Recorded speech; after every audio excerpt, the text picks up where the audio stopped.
Ce sont vraiment deux chances, allez, vraiment, pour pas dire très secondaires, mais en bout de combinaison, pourquoi pas, mais mieux, ça paraît compliqué pour les deux. Surtout, je dirais, pour Viking from Antro, la dernière fois, elle a quand même été nettement dominée. Pour Belindurzy, on va dire que c'était un peu mieux, elle semblait avoir un peu de ressources pour finir.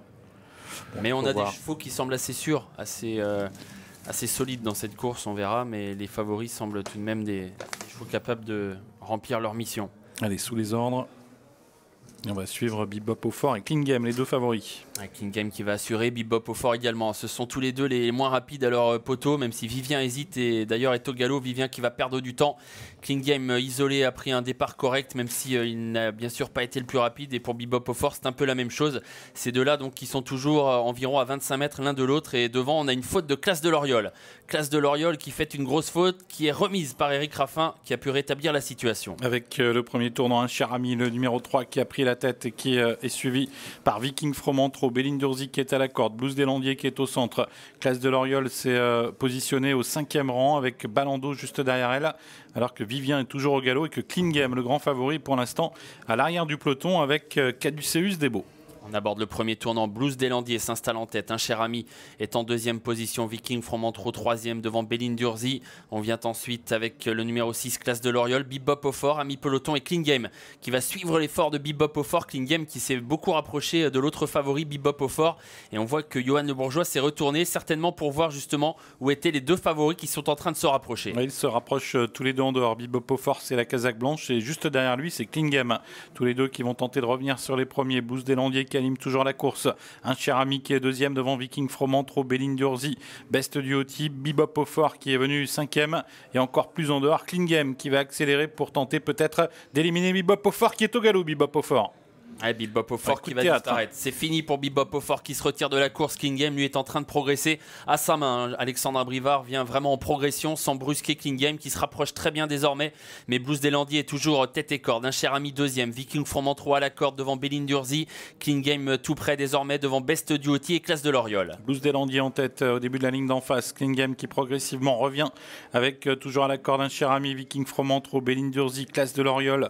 Tous évoluant dans cet ordre. Remarque coup droit pour l'instant à l'arrière du peloton, à l'image de Caduceus Debo. Blues des Landiers toujours en tête, mais Klingame à sa main, sans forcer, est en train de venir très vite sur lui désormais. Klingame qui place une très belle accélération dans la ligne d'en face et qui va se propulser en tête. Blues des Landiers tente de lui résister.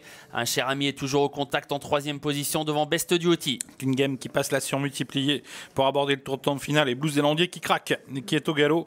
Blues des Landiers qui tentait de résister à Klingame qui est au galop. Best Duty est passé deuxième, Classe de Loriol troisième.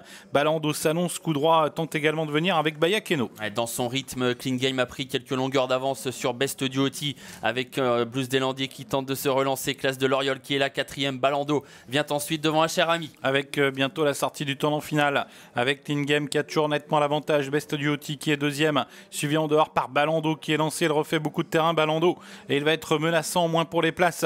Et on retrouve en retrait également coup droit qui tente de refaire du terrain. La ligne droite finale, Klingame qui est toujours détaché. Balando qui est en train de sprinter, qui s'annonce désormais pour la deuxième place. Best Duty qui essaye de résister mais qui coince un peu la ligne droite. Klingame toujours en tête. Balando qui refait du terrain à son intérieur. Klingame à environ 200 mètres du poteau qui a toujours le meilleur. Balando qui refait toujours du terrain et Balando qui finit de plus en plus vite à la corde sur Klingame qui tente de résister. Balando qui va venir chercher le grand favori Klingame. C'est Balando qui s'impose le 7.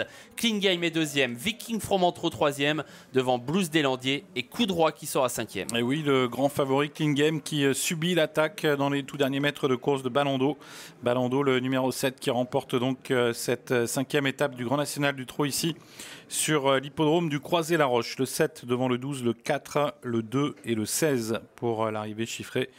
7, 12, 4, 2 et 16.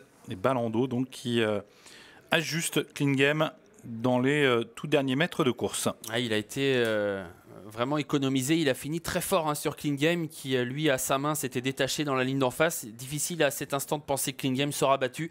Mais Balando, qui est un cheval qu'on connaît bien, qui finit toujours bien ses parcours, a su sprinter. Alphonse Van Bergen a bien préparé sa course sur un hippodrome qu'il connaît bien. Balando était déféré des 4 pieds et il est venu donc à bout de Klingame, le grand favori. Bebop au fort qui était donc le deuxième favori de cette course. On le voit en retrait, il termine très correctement en retrait, mais il a commis une faute, une grosse faute à un tour du but qui lui a valu la disqualification. On notera le bon effort final de Coup Droit qui prend la 5e place. Et pour le reste, il n'y a pas grand-chose à noter en retrait. Balando donc qui inscrit à son palmarès cette étape du Grand National du Trot. Un Balando qui avait pris un peu de fraîcheur et n'avait pas été revu depuis la Capelle, la première étape. D'ailleurs, les 2 premiers sont des chevaux qui n'avaient pas beaucoup couru.